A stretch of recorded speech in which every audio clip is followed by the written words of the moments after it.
2023년 1월 11일 보문중앙교회 매일 성경 묵상을 시작하도록 하겠습니다. 오늘 함께 나눌 말씀 민수기 6장 1절에서 12절까지의 말씀입니다. 여호와께서 모세에게 말씀하여 이르시되 이스라엘 자손에게 전하여 그들에게 이르라. 남자나 여자가 특별한 사원 곧 나실인의 사원을 하고자 하고 자기 몸을 구별하여 여호와께 드리려고 하면 포도주와 독주를 멀리하며 포도주로 된 초나 독주로 된 초를 마시지 말며 포도즙도 마시지 말며 생포도나 건포도도 먹지 말지니 자기 몸을 구별하는 모든 날 동안에는 포도나무 솟아는 씨나 껍질이라도 먹지 말지며 그 서원을 하고 구별하는 모든 날 동안은 삭도를 절대로 그의 머리에 대지 말 것이라.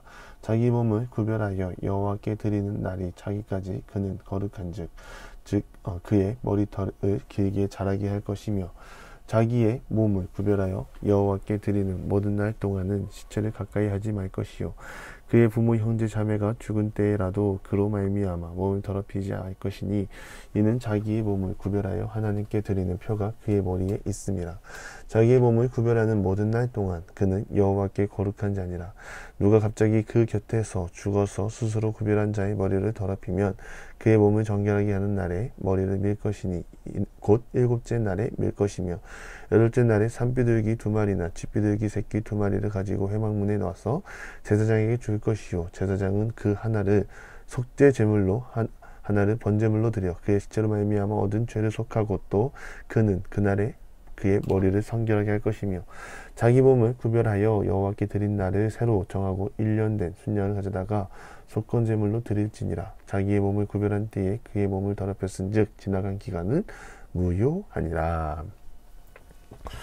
세상의 유혹과 시험이 다가올 때 우리를 시험으로부터 멀리하는 것, 유혹으로부터 멀리하는 유일함은 주 예수 그리스도를 찬양하는 것밖에 없습니다. 우리의 힘과 우리의 의지로 끊어낼 수 있는 문제가 아닙니다. 오늘 본문은 나실인법입니다. 나실인 하면 생각나는 사람이 있습니다. 삼손과 사무엘입니다. 삼손을 묵상하면 알 수 있듯이 하나님의 뜻을 거역하고 자신의 의지대로 살아가려고 할 때 실패를 경험한다는 것을 알 수 있습니다. 삼손은 나실인이었지만 많은 유혹에 노출되어 있었습니다. 성전에 있었던 것도 아니고 하나님과 늘 동행했던 것도 아닙니다. 그런 삼손의 자유분방한 삶 속에 결국 삼손은 나실인법에서 금지한 법들을 어기고 맙니다. 그것은 머리를 미는 것이었습니다. 머리를 밀고 힘을 쓰지 못하게 되자 블레셋 사람들에 의해 잡히게 되었습니다. 머리를 밀게 된 계기도 여인의 유혹으로 인해 밀게 된 것 아닙니까? 나실인은 하나님께 구별된 사람입니다. 그러나 그 구별도 자동으로 따라오는 것이 아닙니다. 구별된 자의 삶을 살아야 가능한 것입니다. 그런 의미에서 오늘 본문의 나실인법은 철저한 분리를 원하시고 말씀하시는 것입니다. 포도주와 독주를 멀리하라고 합니다. 포도주와 독주는 이해가 되는데 포도로 발효시킨 것, 특히나 과일도 먹지 말라고 합니다. 왜 이런 말을 하는 것일까요? 포도를 입에 대지 말라는 것일까요? 그것은 철저한 분리, 생각도 나지 않도록 하기 위함입니다. 우리는 이러한 하나님의 명령 속에 죄와 관계된 것에 대해서 무서울 정도로 엄격하시고 철저하신 하나님의 모습을 발견할 수 있습니다. 그러므로 우리 안에 죄를 범하게 할 가능성이 있는 요소가 있다면 단호하게 제거해야 합니다.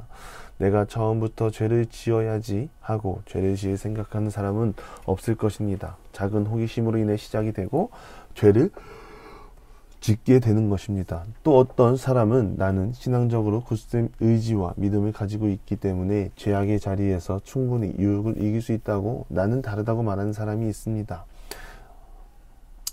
그러나 그러한 교만이 결국에는 죄악의 선봉에 서게 만드는 것입니다. 앞에 삼손은 예로 들었습니다. 삼손이 성전에 있었다면 하나님께서 금지한 법을 어길 일이 없었을 것입니다. 적어도 죄의 노출은 피할 수 있었습니다. 사무엘을 보십시오. 사무엘 또한 나실인으로 하나님께 구별되었습니다. 삼손과 아들에게 성전에서 하나님을 찬양하고 성전을 지키며 늘 하나님 곁에 있었습니다. 하나님께 바로 선 나실인 한 명으로 이스라엘 가운데 어떤 역사가 일어납니까? 역사의 전환기를 맞이합니다. 12사사를 보면 아시겠지만 그들의 성공과 실패, 더 이상 이스라엘에는 소망이 없어 보입니다. 잘 나가는 듯 하나 꼬꾸라지는 그러한 민족, 수많은 실패 속에 의지를 갖기 힘든 것 사실입니다. 그러나 하나님께서는 그런 상황에서 세상과 구별된 사무엘을 어머니 한나의 기도를 통하여 세우십니다. 그 세움을 통하여 결국 이스라엘은 영적으로 바로 서고 기도하는 한 사람을 통하여 잃어버렸던 하나님의 사랑을 되찾게 된 것입니다. 하나님의 도움의 손길도 있었지만 무엇보다 철저히 구별된 자의 삶을 살아간 사무엘의 노력도 있었습니다. 한 사람은 이렇게 세상을 변화시킵니다. 다니엘을 묵상하다가 보면 하나님의 사람, 특히 기도하는 사람이 얼마나 강한지 알 수 있습니다.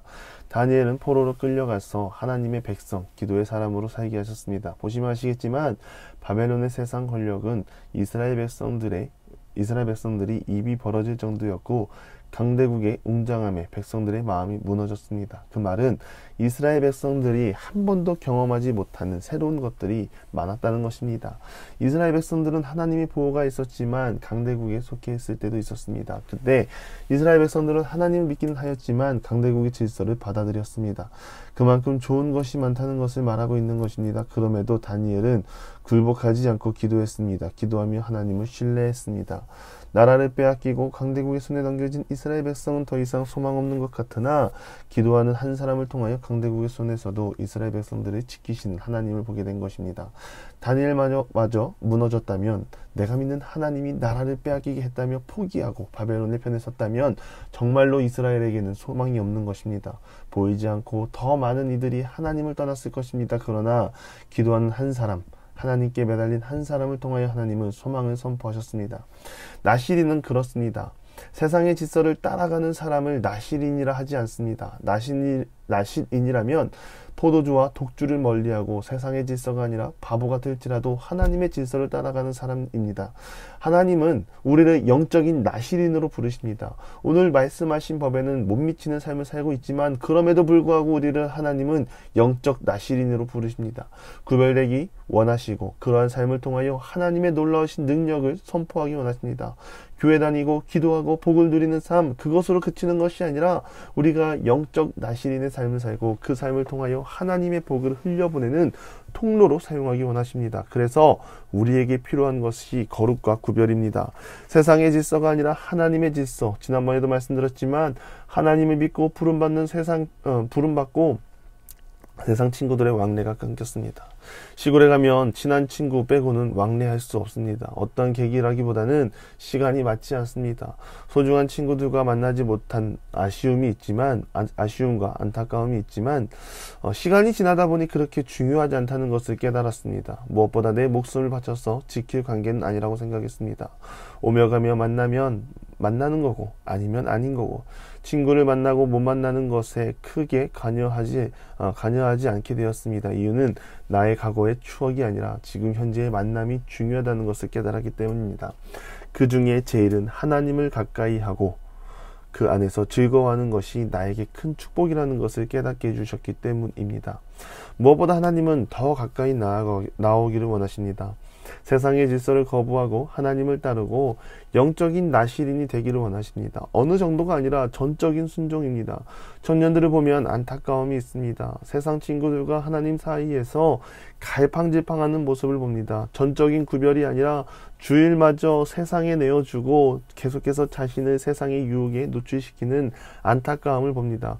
그런 상황일지라도 간절히 바라기는 세상을 멀리하고 하나님을 가까이하고 영적인 나시른으로 구별되어 하나님의 영광을 드러내는 우리 모두가 되기를 바랍니다. 하나님이 우리에게 원하시는 모습이자 하나님의 나라를 준비하는 자세인 줄 믿습니다.